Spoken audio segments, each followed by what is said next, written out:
So just imagine you're a Russian company, you're based in Moscow, where you're doing some financial business, and 100% of your business is made online.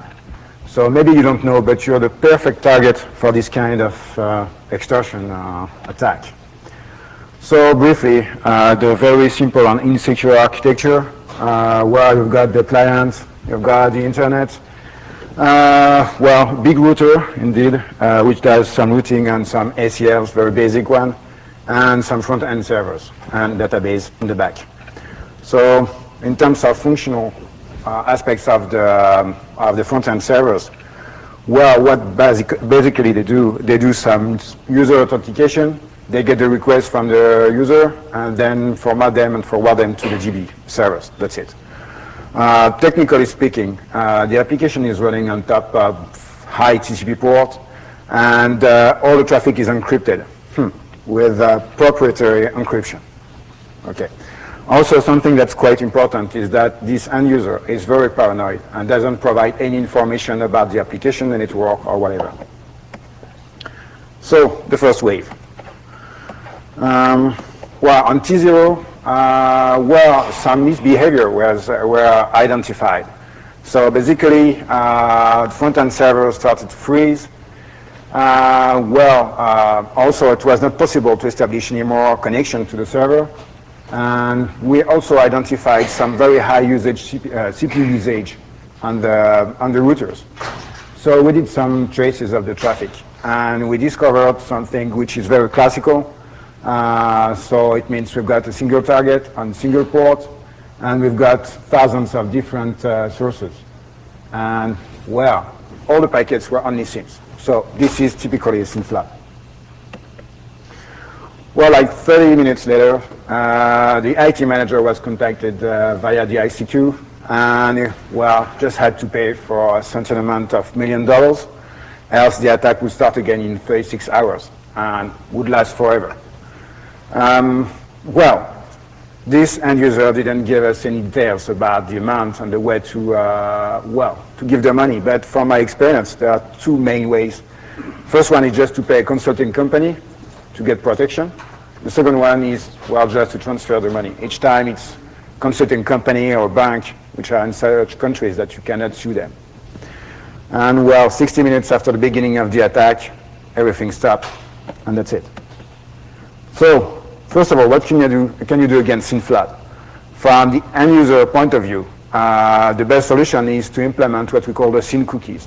So basically, it's just a trade-off between the TCB, well, the transmission control block, and CPU resources. So instead of generating random sequence numbers, the server is going to calculate them. So we don't have any more table. We're just going to calculate based, well, normally only on, well, some network parameters and time. But this way, it means that you can guess the sequence number. And we don't want our servers to become, well, to be spoofing ready. So you have to add like a random seed and generate the sequence number thanks to a one-way hash function. Okay, this way you're a little bit more secure. Also, you know that, okay, you don't have any more TCB, but you still have a lot of CPU usage because you have to do all these calculations. So if you set up the SYN cookies on the server and you get like 150,000 packets per second, you're sure that the server is going to die anyway. So you have to find a dedicated device that will perform this calculation for you. From telco side, well, one of the best solutions today is to use the URPF mechanism. So, well, the strict mechanism is simply, well, you get packet and you see if the source address belongs to, well, the forwarding information base of the ingress interface. If it's not the case, you just drop the packet. So it's working pretty well for, you know, the end user edge, because here you've got just one link to the customer, and also you just know the IP address is there. So, well, it's pretty well working. But for telco interconnection, well, it doesn't work because packets can come from different interfaces according to the routing process. So, well, the only thing that you can do is to use what we call the lose mode. The lose mode is just to say, well, if the packet source address doesn't belong to any address, IP address or network in my routing table, so I drop it. So it clearly means that only packets coming from reserved address or RFC 1918 will be dropped. So it's not enough. A new mechanism now is to use what we call the virtual routing and forwarding, which is just to provide a routing table for each eBGP session. So this way we'll be able to do proper filtering. But also, you know, when you've got a SYN flood like this, well, this one was not so huge, but sometimes you have to, to handle SYN floods with like 2 gigs of SYNs. So here, in fact, the attack will not even reach the target because all those packets are going to kill all the device equipment of the telco all the way down to the target. So it means that we have to protect the infrastructure of the telco. So, well, basically what is done today is just doing what we call the black hole routing, which is to say I define an IP address on the routers, and this IP address is going to be routed to near zero, which is like kind of dev null. And then when I see there's an attack, I just issue a new BGP send packet just to announce a new route for this target to the IP address linked to near zero, and that's it.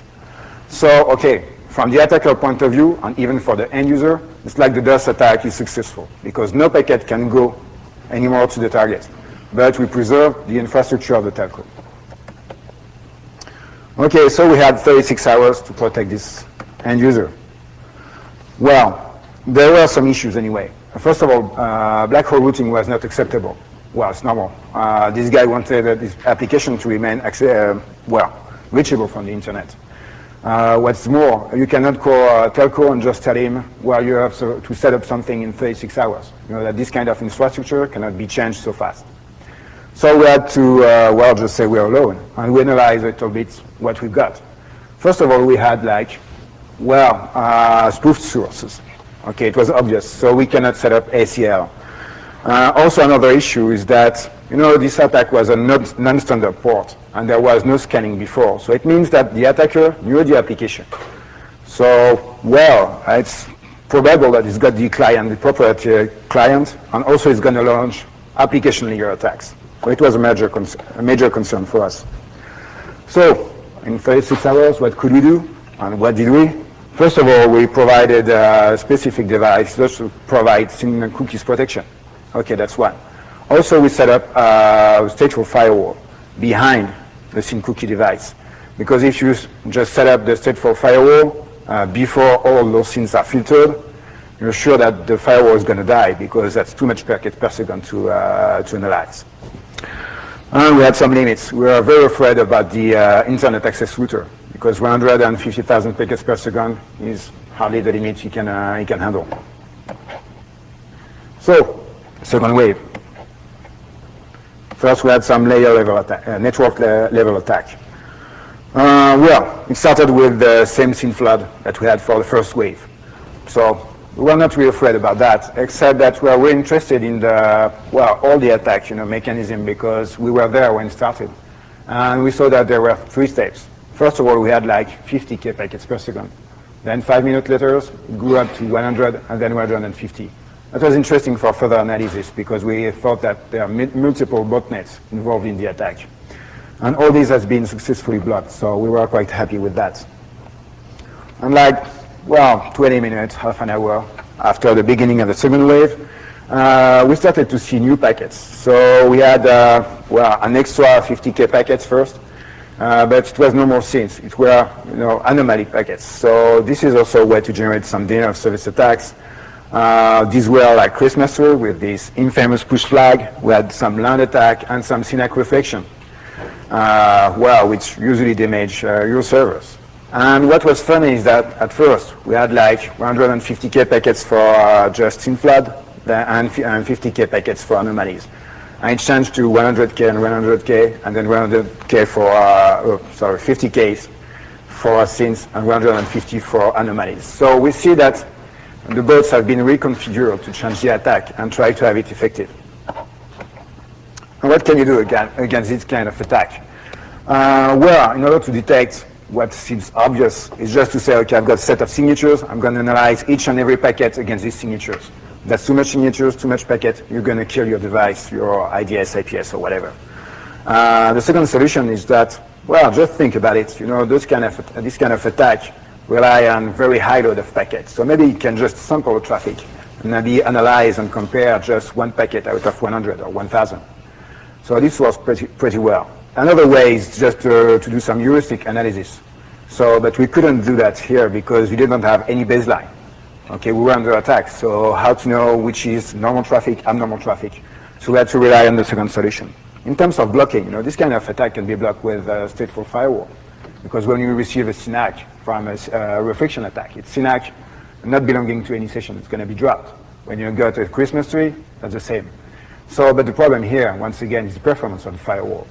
Second one is to have a dedicated inline equipment. Well, we already had it, in fact, so we relied on this solution. There's another one, which is just to say, okay, all the offending traffic, traffic that looks suspicious, will be redirected to what we call washing machine.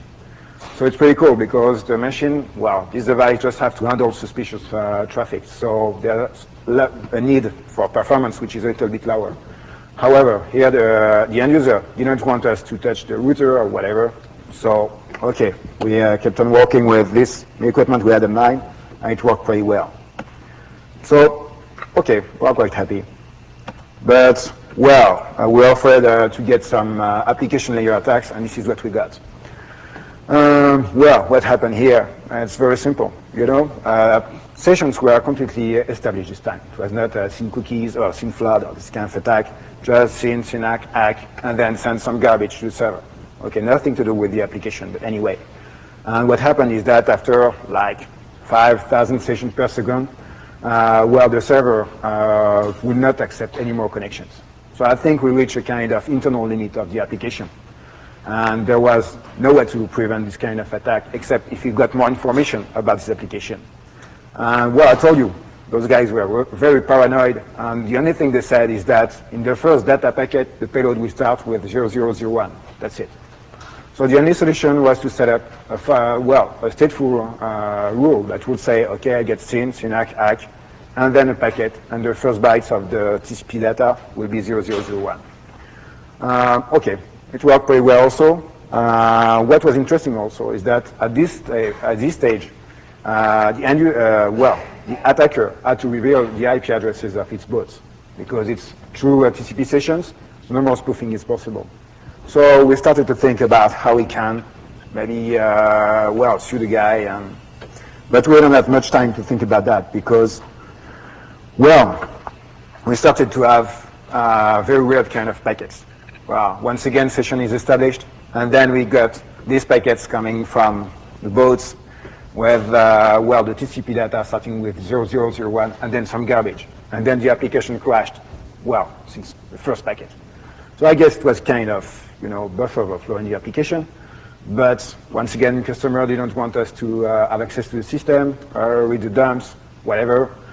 So when we asked to, well, maybe you can see developer, and, well, developer, no, he's not there. Well, he's there, but not really there. Maybe you can talk to him, and blah, blah, blah, blah, blah, blah. So, well, we couldn't do anything. So this is the reason why I call this a dirty BlackMail story, because we couldn't protect the customer this time. But, well, first, let's go back to some analysis of the source. We identified like 4 botnets because of the steps in launching the attacks. Well, you know, these attacks are very basic. You can generate them with any tool like HPing, like Scapy, maybe it was a custom homemade bot, or we don't know. But what is sure is that the attacker knew how the application worked. So, well, at the very beginning, it was kind of smart not to get caught, just sending some attacks that, you know, can be spoofed and very generic attacks. And then, well, I started to focus more and more on the application. And maybe that's why we were lucky. Because, well, in fact, I think that he was really afraid of getting caught, so he stopped the attack. Why did he stop the attack? Because, well, you know, this end user didn't have so much customers, maybe 500, 1,000. So what we could do, as we had all the IP addresses of the boats, is just define ACLs with large range of IP addresses to be blacklisted. So it's very dirty, okay, but okay, we managed to block the attack. And as the attacker was I guess we're afraid of getting caught. He didn't try anymore. But if you had tried with another IP address, it would have worked once again. So, well, as a conclusion, what we can say is that, okay, security is a process, but you still need a brain. You can be paranoid at just, well, to a certain point. Now, if you don't want to trust anybody, just do the job by yourself. But here, in this situation, it was very, very hard for us to work for this guy. Don't want to give any information, but want us, to protect him. So that's it. If you've got any question? Yep. The customer take additional steps for next time? Sorry? Does the customer take more steps to be prepared for next time? No. Well, it's a classical story in security, A guy says, well, I've got a problem. Wow, okay. So you come, you fix it, and that's it. Maybe you should try to build a security policy. Oh, that's okay, I'm safe. You know the story. No, next time the attackers will be able to start with. Well, maybe, I don't know. I guess so. Okay. Well, thank you.